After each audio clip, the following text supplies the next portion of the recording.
আমার ভক্তিমতী মায়েরা, যে যেখানে যে অবস্থায় অবস্থান করছেন, আমি প্রত্যেকের শ্রীপাদ পদ্মে জানাই ভক্তিপূর্ণ প্রণাম। প্রণাম জানাই পূর্ণ ব্রহ্ম শ্রী শ্রী হরিচাঁদ ঠাকুর, জগৎ জননী শান্তি মাতা, মহাকাল মহেশ্বর প্রতীক পাবন শ্রী শ্রী গুরুচাঁদ ঠাকুর, আদ্যাশক্তি রূপিণী সত্যভামা উভয়ের শ্রীপাদ পদ্মে তৎসহ প্রণাম জানাই আজকের যে কমিটি বর্গ ঠাকুরের অনুষ্ঠানটাকে তুলে ধরে, জায়গাটাকে তুলে ধরেছে স্বর্গের ন্যায়। ধর্ম কথা কহিবার একটা স্থান যারা তৈরি করে দেয়, প্রত্যেকটি ব্যক্তিবর্গের শ্রীপাদ পদ্মে ভক্তিপূর্ণ প্রণাম জানাই। আলোচনার বিষয়বস্তু আপনারা শুনেছেন সবাই।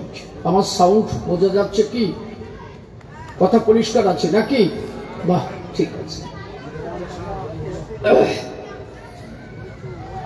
যদিও পৌষ মাস এখনো পরে নাই, শীতে প্রায় এসে গেছে। আর একটু সকাল করে গান হলে আরো ভালো হতো। আগের সেই কবি গান তো এখন আর নাই। আমি বাংলায় পূর্ববঙ্গে তো প্রায় যাওয়া আসা করি, এই মাঝখানে সমস্যার জন্য এখন আর যাওয়ার কায়দা নাই। ও দেশে কবি গান হচ্ছে না কি হচ্ছে তা ওরাই জানে। লেগে ও দিয়ে দরকার নাই যে জাপানে করবে। আগে সকাল করে কবি গান শুরু হতো। আমরা দেখেছি আমার বাপ কাকা জ্যাঠারা যারা কবি গান শুনতে যেত, ওই সকালবেলা সিগে চুলা বাঁধিয়ে নিয়ে কবি গানে যেত। সারাদিন সারা রাত গান শুনে পরের দিন সকালবেলা বাড়ি আসতো। এখন তো আর সেদিন নাই। এই জন্য যদি একটু সকাল করে গান হয় তবুও কিছু কথা আলোচনা করা যায়। এত রাতে যেভাবে প্রশ্নপত্র ধরি যদি তার সূত্র অত্র এর জবাব দিতে গেলে আজকের রাত কাবার হয়ে যাবে, আর কালকে গান গাওয়ার কায়দা নাই।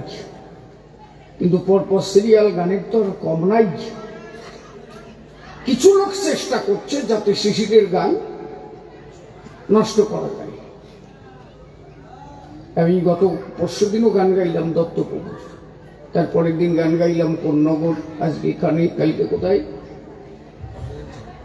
হেলেঞ্চা, পরপর সিরিয়াল। কয়জনে দেখলাম বাজেভাবে সার্কুলার দিচ্ছে। এরা যে কি পায়, আমার নিন্দা মন্দ করে ওরা যে কি সুখ পায় তা ওরাই পায়। আমি ঠাকুরের কাছে বলি, ওরা যদি আমার কথা কইয়ে দুই পালা বায়না বেশি কইয়ে দুটো ভাগ পায় তাতে ভালো। আমার বাজে কথা বলার রুচি নাই। বিশেষ করে বুড়ো ভাঙটা বেশি চালাচ্ছে।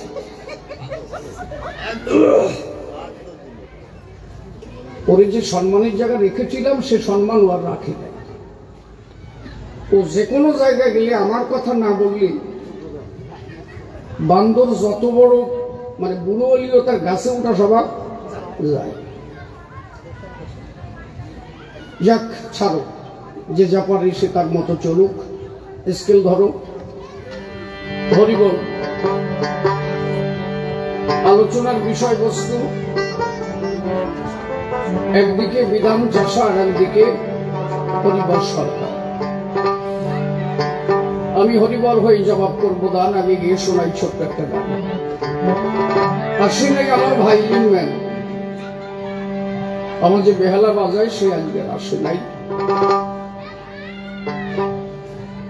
সে হঠাৎ করে গিয়েছে একটা মহোৎসবে অনুষ্ঠানে। আর আমার এদের বলা আছে যদি কোথাও মহোৎসব হয় তুমি সেখানে যাবে। তাতে যদি কবি গান একবেলা বন্ধ হয় তাতে আমার সমস্যা নাই। কিন্তু মহোৎসব ছাড়া অন্য জায়গা ও হবে না। মহোৎসব যদি কোনো জায়গা হয় যাও, কারণ আমার তারকশ্রেণীর গানে কোনো বাধা নাই। একটু ধ্বনি দিও, হরিধ্বনি দিও। বল জয় জয় পূর্ণ ব্রহ্ম শ্রী শ্রী হরি গুরুচাঁদ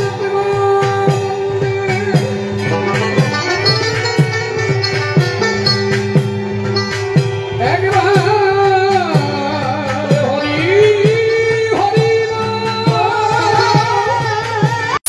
মতুয়া জগৎকে জানতে গেলে আগে শ্রীমৎ তারক গোসাইকে জানতে হবে। বারবার সাউন্ডে হাত দেওয়া যাবে না, যে জায়গা আছে এখানে থাকবে, ঠিক আছে? সাউন্ড খুব ভালো আছে, কারণ তারক গোসাই যদি লিপিবদ্ধ না করে যেত শ্রী শ্রী হরি লীলামৃত, তাহলে আমরা বুঝতে পারতাম না। বসে থাকো, বাড়ি যাবা? আমি তারকের একটা গান গাই। জন্মে যে জন্মে ব্রহ্মপুরে জানো না, জানো না, জানো না, জানো না,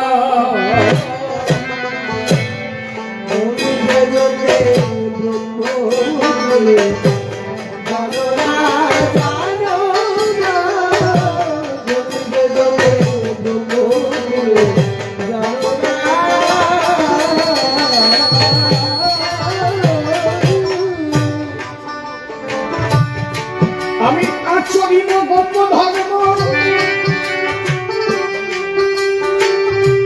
আমি আচরিত গত ধর্ম, আচরিত গত ধর্ম ব্রহ্মত্ব পদ রাখব না।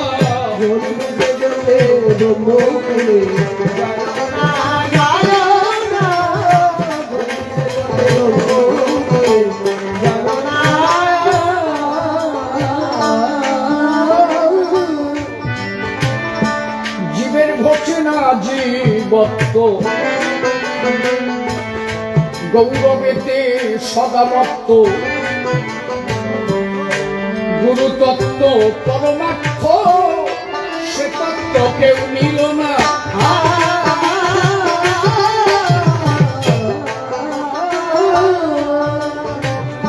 জীবের ঘটে না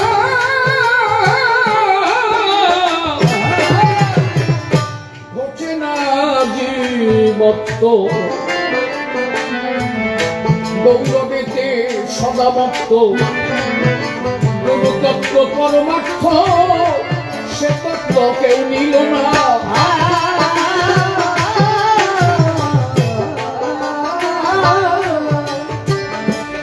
আপনি হইয়া নম্র, জীবকে শিক্ষা দিতে ধর্ম,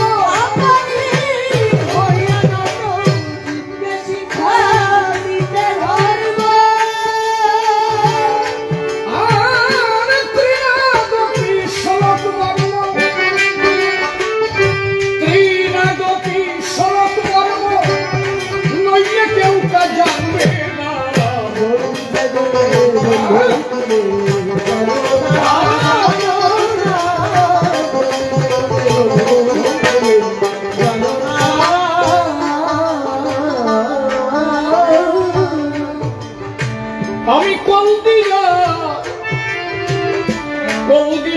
চন্ডাল জবনে হরি বলাই বন্ধু জনে, আরে গোপ হতে কত গুণে নত হলে দেখো না।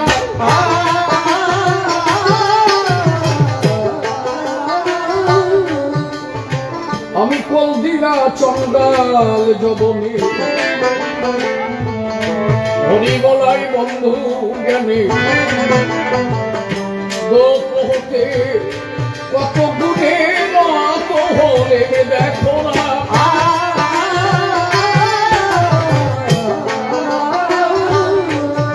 তোরা দিবি ফল উচ্ছিষ্ট, তাতে আমার কিসের কষ্ট?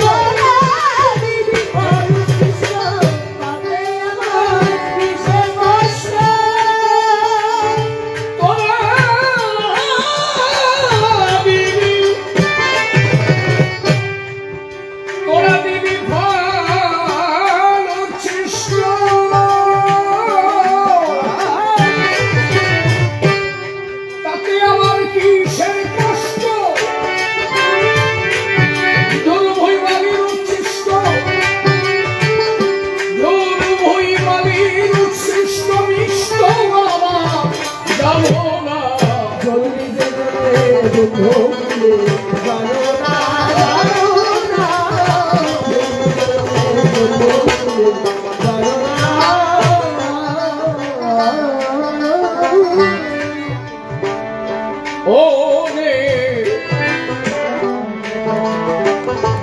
রঘুনাথ দাস রূপ সনাতন এরাই রাই রসের মহাজন কিসের শূদ্র কিসের ব্রাহ্মণ কবি কৃষ্ণের সাধনা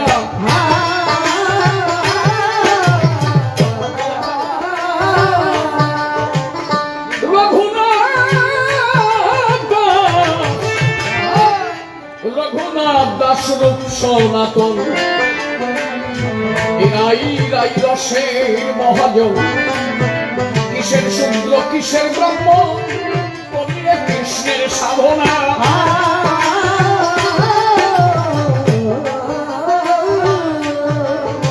ওরে কৃষ্ণ কথা শ্রবণ জন্য ভোলানন্দের কাছে দৈল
সাধুগুরু বৈষ্ণবের জ্ঞান যত পুরুষ নারী প্রণাম গ্রহণ করিবেন সবাই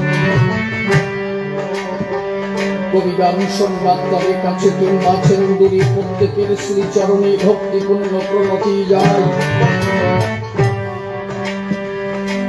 আজ স্থানে কবি গান আমার নতুন অনুষ্ঠান আগে পরে প্রভু আসে নাই অনুষ্ঠান হচ্ছে না জড়িয়ে যাচ্ছে না কোথায় যাবে ওখান থেকে একটা বাড়ির সাউন্ড আসছে আজি হেতা নতুন এসে ভক্তবাসে বড় আনন্দ পাই গাইতে গেলে কবি গান কাল্পনিক ভূমিকা করতে হয় গ্রহণ আমি কল্পনাতে হলাম হরিবন বিপক্ষের বক্তা যিনি বসে শুনেছেন জ্ঞানী গুণী সভা মাঝে বিধান শাসা শুনলেন জ্ঞানীজন সে হয়ে বিধান চাষা মনে তার বড় আশা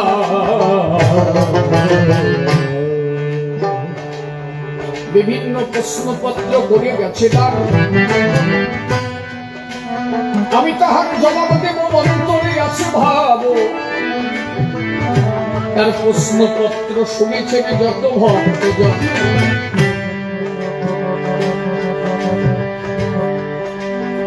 ডেকে বলেছে সবার ঠাই হরি আসার দরকার নাই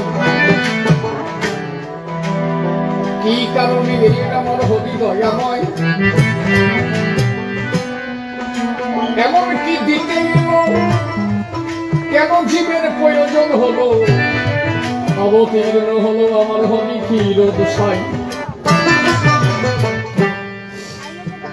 কিছুদিন আগে যারা ভালো পড়াশোনা করে যারা ভালো শাস্ত্র এই জন্য তাদের সাথে মিশতে হবে তাদের সাথে কথা বলতে হবে ভালো গান জানলি যে সে ভালো বই বলি সেটুক না।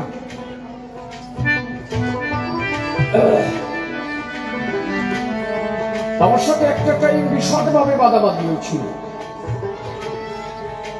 আমি বলেছিলাম শ্রী শ্রী হরির অমৃত গ্রন্থে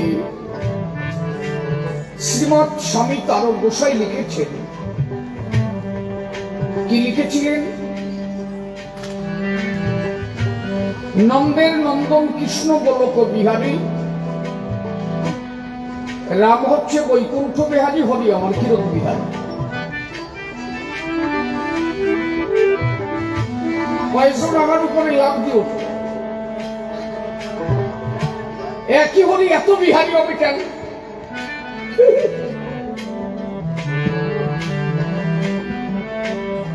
এই যদি বস্তা তাহলে কি জলের মতো মুক্তা? এইটুক যে কেন পাওনা বায়না নেওয়ার জন্য এ মানুষ বলছে, কিন্তু শিশিরের ভয় নাই, 7 বিঘা জমি আছে, চাষ করলি ভাই, অসুবিধা নাই। এরা কয়জন লাগিয়েছে আমি যাতে বায়না মোটে না পাচ্ছি, আর তাতে আমার কি আসে যায়? আমি কিছুদিন শারীরিক অসুস্থতার কারণে কয়েকদিন গান করিনি, কয়েক পালা গান ক্যান্সেল করেছিলাম।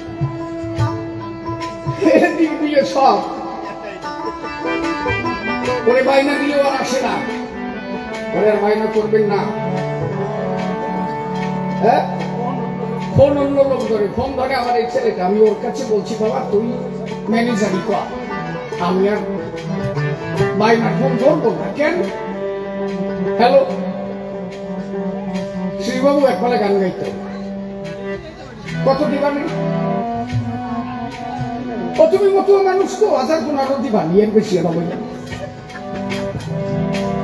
আমার সামনে যেই কয় যে আমি এই মতুয়া 15,000 দেবো, আগল বাবা ঠিক মতো যাবো, এই কয়জনের যে আমার কি আছে, ও যে বাইনার ফোন তোমার ধরতে হবে না, ফোন আমাকে দাঁড়িয়ে দাও, আমরা জাপান করবো। ওরা জোর করে ফোন আমার কাছ থেকে নিয়ে গেছে, আমার আর কথা বলতে পারি। এখন দেখি কি আমার 25,000 দিতেছে সবাই। এতদিন আসলে আমার চাওয়ার জায়গা কোনো জায়গায় সমস্যা ছিল, এই কয়জন যুক্তি করে ও নিয়েছে ফোন কেটে। বায়না দেবে যারা আমারে, আমি যাই কিনা সেটা বুঝবার বিষয়। মানুষের শারীরিক অবস্থা যে কোনো পরিস্থিতিতে খারাপ হতে পারে, তার জন্য এইভাবে বদনাম লটানো কোনোভাবে কাম্য নয়। আর সেই একজনই হয় সেগুলো জোকের মতো চারিদিকটা ধরেছে। আমি তো বুঝি জাল কোন জায়গায়। আমি শুধু একটা কথা বলছিলাম, হরিচাঁদ ঠাকুর যদি হ্রাস করে, হরিচাঁদ যদি নিজে হ্রাস করে তাহলে তিনি ভগবান হন না, দোষ লাগলো এই জায়গায়। আপনারা মনে হয় কীর্তন সম্রাট, উনি হচ্ছেন সুমন ভট্টাচার্য। সুমন ভট্টাচার্য নাম শুনে থাকবেন। বর্তমানের সব থেকে যিনি কীর্তন সম্রাট এবং রবীন্দ্র ভারতীতে যিনি পড়ান এই কীর্তন, এর মধ্যে ওনার একটা ভিডিও ভাইরাল হয়েছে, দেখবেন। উনি নিজে পরিষ্কার বলছেন, যিনি কৃষ্ণ তিনি গোলক বিহারী, যিনি ইন্দ্রদেব তিনি স্বর্গরাজ্যে থাকেন। উনি ডিপার্টমেন্ট ভাগ করছে, বলে এই এই এই এই, কিন্তু যদি কেউ বলে সব এক জায়গা থাকে সব ভুল। এখন মরুরা গেল কোন জায়গায়? আমার তারক কি না বুঝে লাগছে না? তারক এই জন্য পরিষ্কার ভাবে বলেছিল, নন্দের নন্দন কৃষ্ণ গোলক বিহারী, আর বৈকুণ্ঠ বিহারী হচ্ছেন রাম। ক্ষীরদ বিহারী যিনি ক্ষীরদ সাগরের সাহিত্য, তিনি আমার হরিচাঁদ ঠাকুর। এই জন্য হরিচাঁদ ঠাকুরের বাম পাশে ছোট্ট একটা ফুটবলের মধ্যে দেখবেন অনন্ত নাগের উপরে সাহিত্য আছে না, উনি ক্ষীরদ সাগরের কবি। আনন্দ হালদার সাহেব উনি লিখেছিলেন, জয় জয় হরিচাঁদ ক্ষীরোদ ঈশ্বর। কথা কি আমি ভুল করছি নাকি? জয় জয় হরিচাঁদ ক্ষীরোদ ঈশ্বর, জয় শান্তি মাতা পদে ব্রহ্মাণ্ড যাহার, ব্রহ্মাণ্ড যাহার। কোথায় তার পড়াইছি? জয় মহাকাল গুরুচাঁদ গুণমণি, জয় জয় সত্য ভাবা জগত জননী, জয় প্রভু পুত্রদেব শ্রী শশী ভূষণ,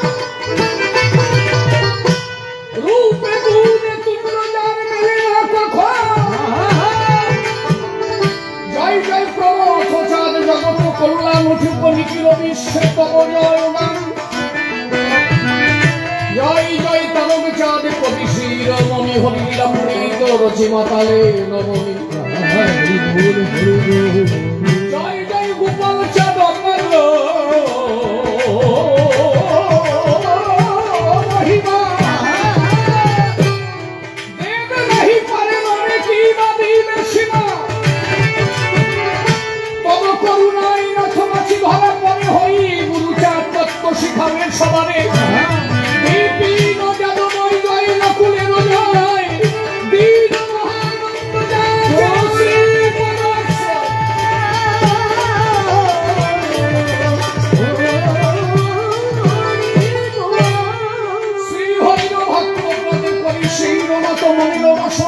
শ্রী গুরু চরিত গুরু কৃপাহি কেবল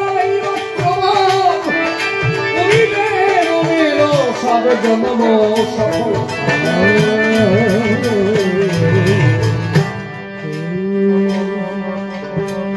শুধু বিচরণ কর্তা, শুধু আচার্য মহানন্দ হালদার লিখেছে তা না, মতুয়াদের মধ্যে যারা গ্রন্থ লিখেছে সবাই বলেছে শ্রীহরি আমার ঈশ্বর। তাহলে কেন এলেন হরিচাঁদ আমার? কি দিতে এসেছিলেন? মিলাতে প্রেমের বাজার। বসে শোনেন নারী আর খুলে বলি সবার ভিতর, কেন এলেন দয়াল হরিচাঁদ?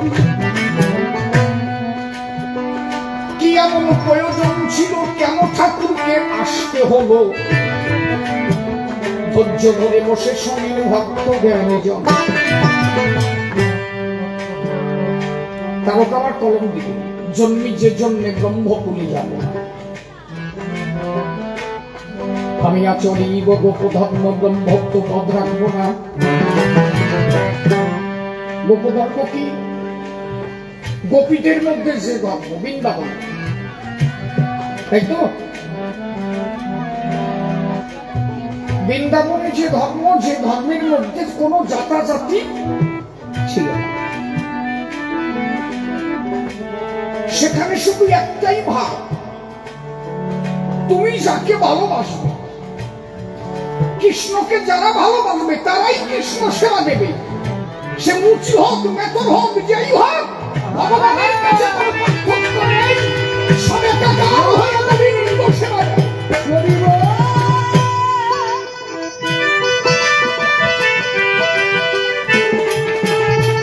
তার বসে কলম দিলেন, আমি সেই ভাব দিতে এসেছি। আমি আচরিব গোপধর্ম, কোন ব্রহ্মত্ব পত্র রাখবো না, সব একাকার করবে। কলিতে তাই কি হলো? মহাপ্রভু যখন আসলো সেই বাদ কি ছিল? কথা কইও। মহাপ্রভু যখন আসলো এরা নিজেরা নাম করে মাতামাতি করে, নাম থাকলো গোপন গণে। যে নাম উচ্চেশ্বরে করলে আরো কয়জন তবে, এরা তা করে না, নিজেরা টিপাটিপি করে মরে। কথা বুঝো কিন্তু নাকি? আমি যদি এইখানে জোরে একবার বলি হরিবল, আচ্ছা এই যে উচ্চ কণ্ঠে হরিবল বললাম, সবাই শুনলো নাকি? আপনারা সবাই শুনতে পারলেন তো? এক দর্শনে হয়, শ্রবণে হয়, কীর্তনে হয়। তাহলে যে বোবা কথা বলতে পারে না, আমি ওর সামনে বললাম একবার হরি বল। ও নিজে বলতে পারছে না, শুনেছে তো, এই শোনায় কাজ হবে। আচ্ছা বই রাখি, তুমি যদি তৃপ্তি তৃপ্তি যাও ওই বোবাটার কপালে কি হবে? কথা কইও নাকি? হ্যাঁ, এই সাসাসোলা কথা কই বলেই তো ওকে জ্বালা বাঁধে যে ওই ডেরে পায় না। মহাপ্রভু নিজে বললেন, মহাপ্রভু যদি শ্রী শ্রী চৈতন্য চৈতামৃতের আদিখণ্ড কেউ পড়ে থাকে না, যদি বই থাকে আমার কাছে আনি, যদি বই থাকে আমার কাছে আনি, আমি যদি না দেখাতে পারি নাকে খোয়ার দিয়ে বেরো যাবে, এটা আমার কথা না। মহাপ্রভু নিজে বলছে কি, ওই টিপিয়ে টিপিয়ে নাম না করে যদি কেউ উচ্চ কণ্ঠে হরিনাম করে, যদি কেউ উচ্চ স্বরে হরিনাম করে, ওই টিপার থেকে 100 গুণ লাভ হয় যা মতুয়ারা করে। জয় হরিবল, হরিবল, হরিবল।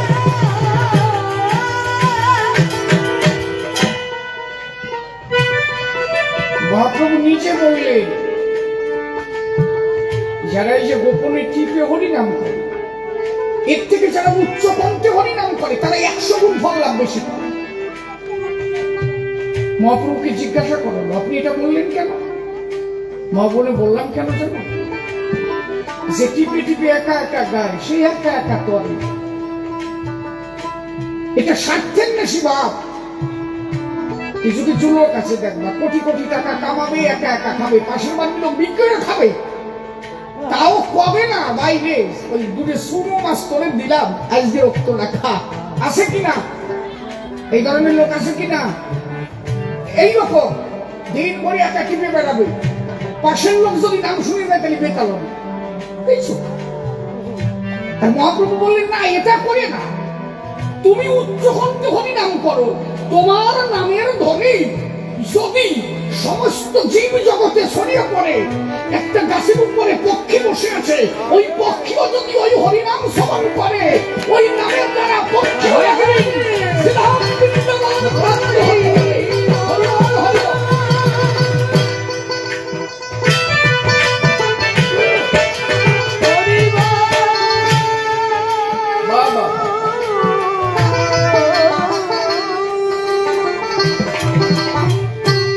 বোঝা যাচ্ছে তো নাকি? একদম পরিষ্কার পরিষ্কার। তাহলে কোন জাতাজাতি আমি রাখবো না। মহাপ্রভুর এই ভাবটা অনেকে বুঝতেই পারল না, এই জন্য তারক আমার কলম দিলেন। কি কলম দিলেন? রঘুনাথ দাসের সনাতন এরাই রাই রসের মহাজন। হ্যাঁ, কিসের শুদ্ধ কিসের ব্রাহ্মণ করিয়ে কৃষ্ণের সাধনা।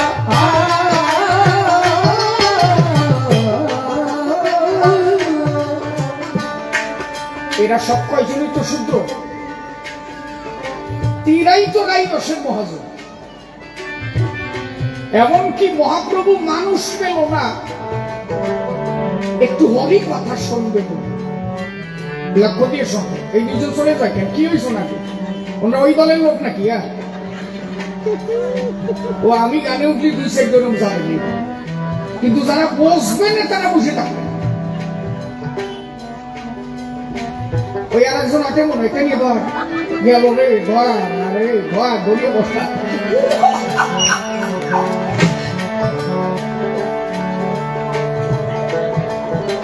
হরিবল।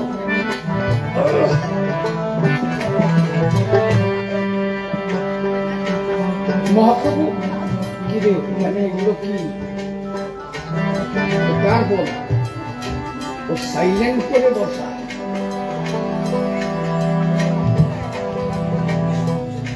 মহাপ্রভু কৃষ্ণ কথা শ্রবণ করতে আর জায়গা পেলেন না, গেলেন কোথায়? মহাপ্রভু গেলেন রামানন্দের কাছে, গোদাবরী নদীর তীরে শূদ্র কুলজাত রামানন্দের কাছে মহাপ্রভু বললেন আমাকে সাধ্য এবং সাধন তত্ত্ব শোনানো। সাধ্য সাধন কথাটা বোঝো। তার কাছে গেল, মহাপ্রভু ব্রাহ্মণের ঘরের সন্তান, শুধু জগৎকে বোঝাবার জন্য গেলেন রামানন্দের কাছে। রামানন্দ, কহ সাধ্যের নির্ণয়, কোন পথে গেলে ঈশ্বর প্রাপ্তি হয়? রামানন্দ বললেন, প্রভু আপনি ব্রাহ্মণ, আমি শূদ্রকুলের সন্তান, আপনি আমার কাছে এলেন। বললেন, এইটাই তো বড়দের দল বোঝে না। ও গাইতে দেবো না, তোমরা এই ফোন এখানে কি জন্য দাও? ব্যাপারটা কি? প্রত্যেক দিন বলি, যারা যারা লাইভ করছো আমার এই স্টেজের উপর, ফোন দিক টাকা বল, আমার দিক টাকা বলে বুঝে পাচ্ছি কয়খানে আসছে, সব সাইলেন্ট করে, ভাব নষ্ট করে না নাকি? ওটা টাকা দিয়ে গান বসে, এত লোক বলছি গান সত্যি বোঝো না। রামানন্দকে বলল, কহ সাধ্যের নির্ণয়। সাধ্য মানে কি, সাধন মানে কি আগে জানতে হবে। সাধ্য মানে হচ্ছে প্রাপ্তি, সাধন মানে পথ।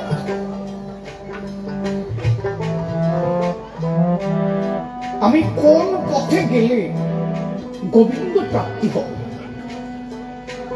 রামানন্দ বললেন, আমি একজন শূদ্রকুলের মানুষ, আপনি আমার কাছে এলেন। মহাপ্রভু বললেন, যার কৃষ্ণগত মন প্রাণ, তার আবার কে শূদ্র কে ব্রাহ্মণ? তুমি কহ সাধ্যের নির্ণয়।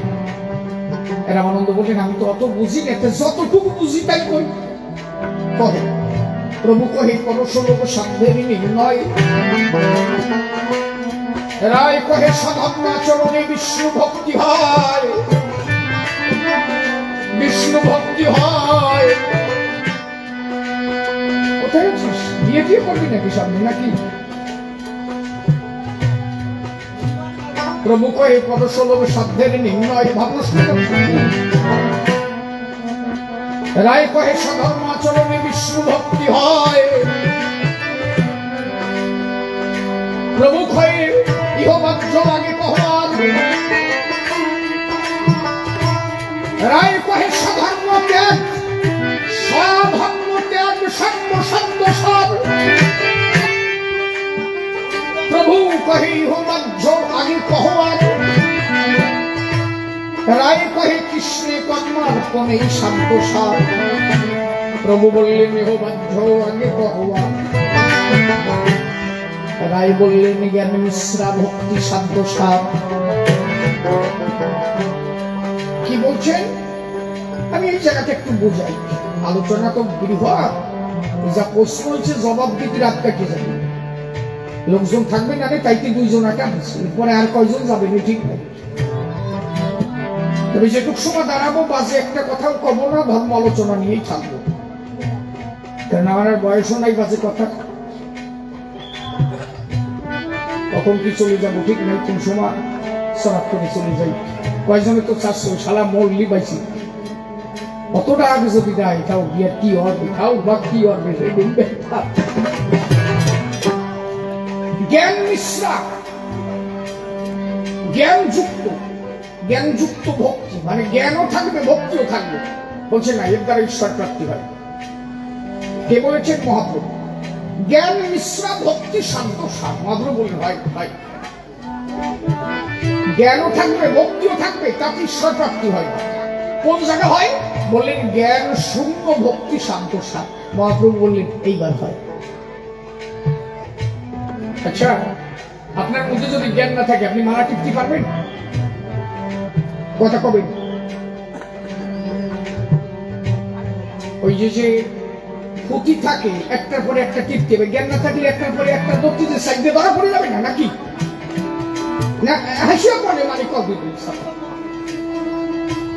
মহাপ্রভু বলছেন জ্ঞান থাকতে হবে না, ভক্তি এমন জায়গায় পৌঁছাতে হবে যেখানে গেলে জাগতিক জ্ঞান শূন্য হয়ে যাবে। এই জন্য শ্রী গোসাই এখানে তারা কলম দিয়েছিলেন, কি? অজ্ঞান যাবে, সজ্ঞান যাবে, বাহ্য জ্ঞান তোর পরি রবে। এই দশা তোর যখন হবে, চিদানন্দে উঠবে নিশান, হৃদয় যন্ত্রে হরিনাম মন্ত্রে পুরিয়া। কথা ঠিক করছি তো নাকি? দিদি জুল তো ভালো জুল আরম্ভ হয়েছে।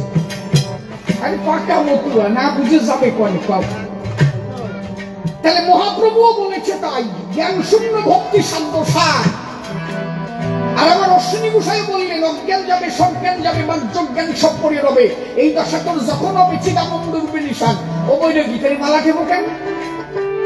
ও তৃপ্তি গেলে তো জ্ঞান লাগে, একটার পরে দু দিয়া, দুটের পরে তিন দিয়া, তিনটের পরে চার দিয়া। মতু আগেও জ্ঞানটার নাই। দেখবা হরি বল হরি বল হরি বল হরি বল হরি বল হরি বল হরি বল।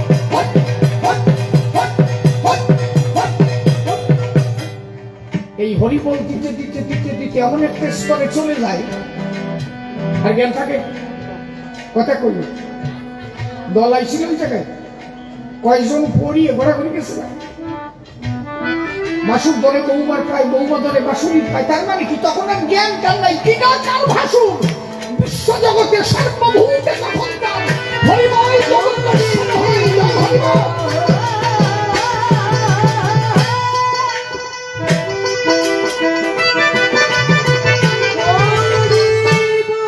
মানুষ যখন সেই স্তরে একবার পৌঁছায় যায় জীবাত্মা পরমাত্মার মিলন ঘটে, তখন আর জাগতিক জ্ঞান থাকে না, সব শূন্য হয়ে যায়। আচ্ছা এইভাবে যদি ঈশ্বর প্রাপ্তি হয় তাহলে আমার নমশূদ্র মন্দিরে ঢুকতে গেলে বাধা কিসের? হ্যাঁ কয় যে ভগবান একটা আমার হওয়ার বেশি। আমি একদিন কালী মন্দিরে ঢুকতে যাচ্ছি, এক ঠাকুর মশাই কয় যে একটু নিচে নেমে প্রণাম করবেন, পুজো চলছে। আমার ভালো ভালো, আমার থেকে কালীতে যেন আমার পাওয়ার বেশি হয়েছে। কেন? আমি মন্দির শুয়ে দিলে কালী এই মন্দিরে থাকতে পারবে না, তাহলে কালীতে পাওয়ার আমার বেশি। কথা কইও ঠিক কিনা? আমি যদি শুয়ে দিলে মন্দিরের ভগবান চলে যায়, তাহলে ভগবানের থেকে পাওয়ার আমার বেশি হয়েছে নগর করে জন্মদিন। একই এ ধর্ম নাকি? ধর্মে মানুষে মানুষে কোনো জাতি ঘটায় না, ধর্মে শিখায় কি সাম্যবাদ। গুরু চার ঠাকুরের কাছে 3 কোটি গেল। গুরু চার ঠাকুর কখনো বলছিল যে 3 কোটি তুই মুসলমান আমার কাছে আসবি না? হ্যাঁ, এমনকি বিচরণ কর্তা যখন ওই হাড়ি মাথায় নিয়ে গোমাংস ভরে নিয়ে গেল, বিচরণ কর্তা সেটা কিল দিয়েছিল। গুরু চার ঠাকুর বলল কি অবিচরণ? আরে মারো কেন? কয় যে বাবা ও ওরা কারণে গরুর মাংস আছে। কয় যে তাতে কি হচ্ছে? মানে মতুয়া বানাবো না? ও ভিন্ন জাত বলে কি প্রভাব থাকবে নাকি? আমার বাবা যে ধর্ম দিয়েছে কোনো জাতি থাকবে না, ওরে মতুয়া বানাবো না। আমার বাবার নামে ধনী দেয় ও গোমাংস থাকবে না। আমার বাবার বিবাহ প্রসাদ হয়ে যাবে। হরিবল হরিবল হরিবল।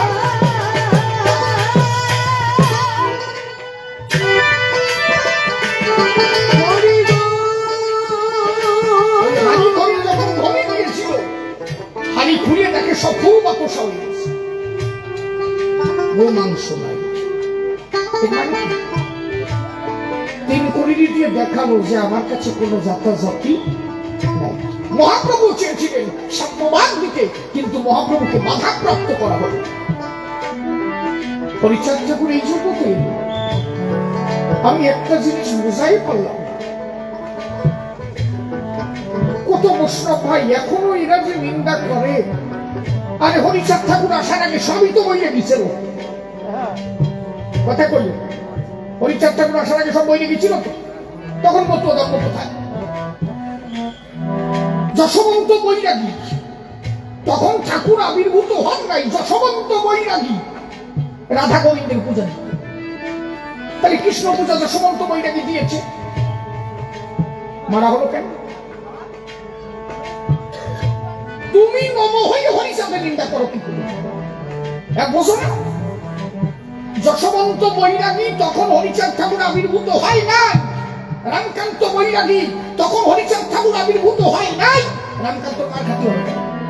কত রাধা গোবিন্দের পুজোয় দিত। কোন ভগবান টান চলবে না। ওদের কথা ছিল কি যে তুই শ্রীকৃষ্ণ আমাদের আরাধ্য, আমরা ব্রাহ্মণ, অধিকার খালি আমাকে, তুই হাত দিলি কেন? তুই হাত দিয়েছিস মানে ভগবান নাই, ভগবানের গায়ে শুষিয়ে দিস। রামকান্ত বললেন মানুষের মধ্যে এত বিভেদ হতে পারে? এমনকি রামকান্ত গঙ্গার জলে স্নান করতে নামলো, সেখান থেকে চুরির মুঠি ধরে টেনে উঠানো হলো। রামকান্ত বলল আমার দোষ, ওরে সারাও তুই শুছিস জল জলে জলে সস লই, আমরা ওই ঘাটে স্নান করি, তুই এই ঘাটে, এই ঘাটের জল ওই ঘাটে যাই, জলে জলে সস লই তুই নদী কি নাম লিখে ভাবতে পারো? পরিচর্যা আসলো কেন বোঝো না? একটা খবর বলতে পারো 1906 সালের আগে একজনের চাকরি ছিল নবসূত্র। একটা খবর বলতে আমার কাছে এসে এটা তো বলবো, একটা খবর বলছে 1906 সালের আগে নবসূত্র সমাজে কোন চাকরি ছিল, এটা পারবা না। এক ফার্স্ট নবসূত্র সমাজের এক ফার্স্ট যিনি চাকরি পেয়েছিলেন গুরুচাঁদ ঠাকুরের জ্যেষ্ঠ পুত্র ছিলেন শশী ভূষণ, সাব রেজিস্ট্রারি পদে। এর আগে নবমী কোন চাকরি নাই। কথা বোঝা যাচ্ছে নাকি? আজকে এই নব যদি কয় যে হরিগুরু চাঁদের চিনি না, কবি এতে চালা পৃথিবীতে আর কোন জায়গা থাকো। আরে তুমি কৃষ্ণ ভজ, গৌর ভজ, কালী ভজ, দুর্গা ভজ, শিব ভজ, সব ভজ, দুঃখ নাই। কিন্তু তোমার যে হরিগুরু চাঁদ বাঁচালো, বিনন্তি একবার হরিগুরু চাঁদের জয় ধ্বনি করে গেল।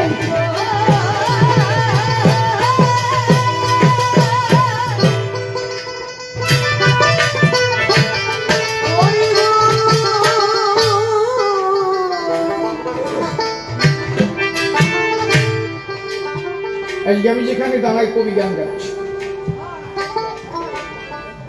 আপনি যদি এখানে দাঁড়িয়ে থেকে এখানে এই অনুষ্ঠানটাই না করতে পারতেন, কি আপনার পেটে যদি অন্ন সংস্কার না হতো, আপনার যদি 1 পয়সা কামাই না হতো, এই অনুষ্ঠান কেরা করত নাকি? আগে খাইয়ে বাঁচবা, তারপরে তো ধর্ম। তোমার খাইয়ে বাঁচানো কেনা? আল্লাহদের ঠেলা যে কি কর, তোমার খাইয়ে বাঁচালো কিনা? হরিচাঁদ ঠাকুর যখন লীলা সাঙ্গ করলেন, গুরুচাঁদ ঠাকুর তখন পূর্ববঙ্গে একটা বিরাট অভাবনাটন দেখা দিয়েছিল। 19,000 টাকা, তখনকার দিনে 19,000 মানে এখন 19 লাখ টাকার সমান। তখনকার সময় এই নবসূত্র সমাজে বিতরণ করেছিল গুরুচাঁদ ঠাকুর, অনুন্নত সম্প্রদায় থেকে সবাইকে দিয়েছিল, তোমরা খেয়ে বাঁচো। আমি ধর্ম টর্ম করে আমার বাবা কইছে, আমার বাবা মানে আনছে কেন জানো? আমার বাবা শুধু এনেছিল, আমি যাওয়ার সময় বলে গেল তোরাতে একটা মরা জাত তুলে গেলাম, এদের একটু ভাষায় রাখিস, এই জন্য তোমাদের জন্য সব ধান করে দিলাম।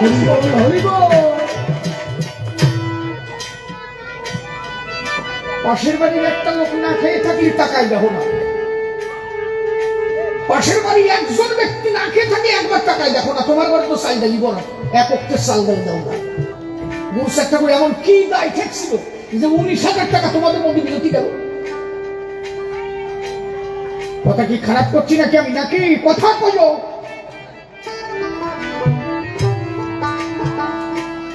এই জন্য এখনো ভাবা উচিত হরিগুরুচাঁদ কি।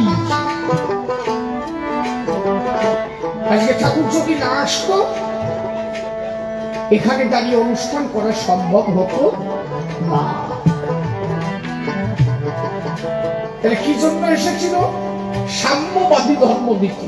তাই আমার তারক গান লিখল, রঘুনাথ দাসরূপ সনাতন, এরাই রাই রসের মহাজন, কিসের শূদ্র কিসের ব্রহ্ম, করলে কৃষ্ণের সাধনা।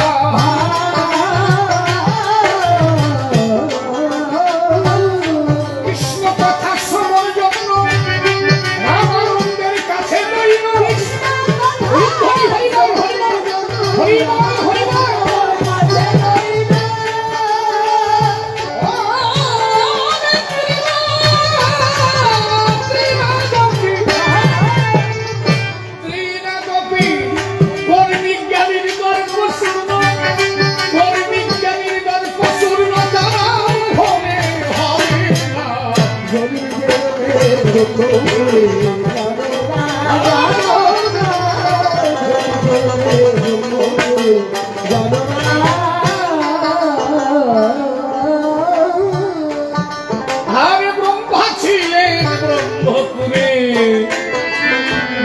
বলি হবিউল্লাহ কাজীর ঘরে আমরা ভুলিতে পারি কারে গোপীর প্রেম ভুলব না।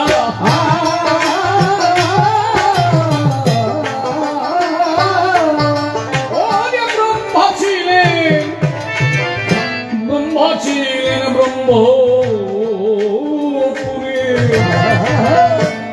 হবিউল্লাহ কাজীর ঘরে ভুলিতে পারি তারে গোপীর প্রেম ভুলব না।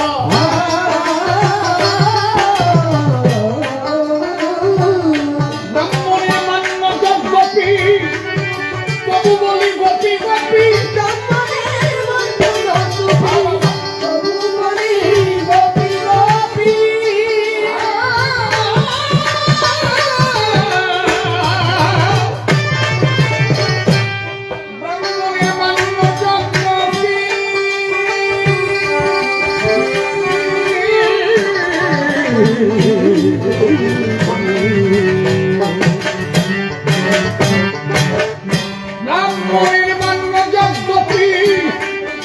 বলি গোপী গোপী ব্রাহ্মণের মান্য গোপী তবু বলি গোপী গোপী।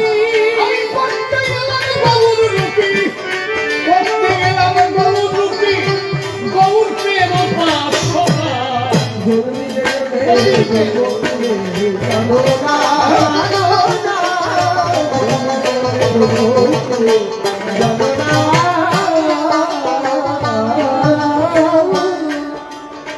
আমার গোসাই হরি চাঁদে বলে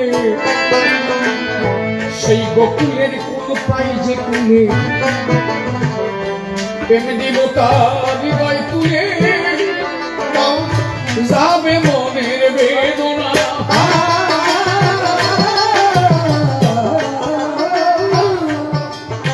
আমার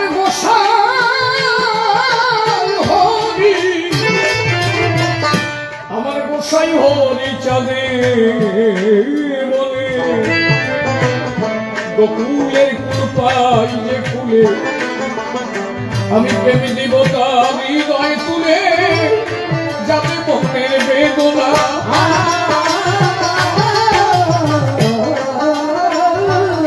হীরামন গোলক চাঁদ বদন মৃত্যুঞ্জয় দশরথ লোচন জয় জয় হরি গুরু চাঁদ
সাধুগুরু বৈষ্ণব হেরিয়ার যত পুরুষ নারী আমার প্রণাম গ্রহণ করিবেন সবাই।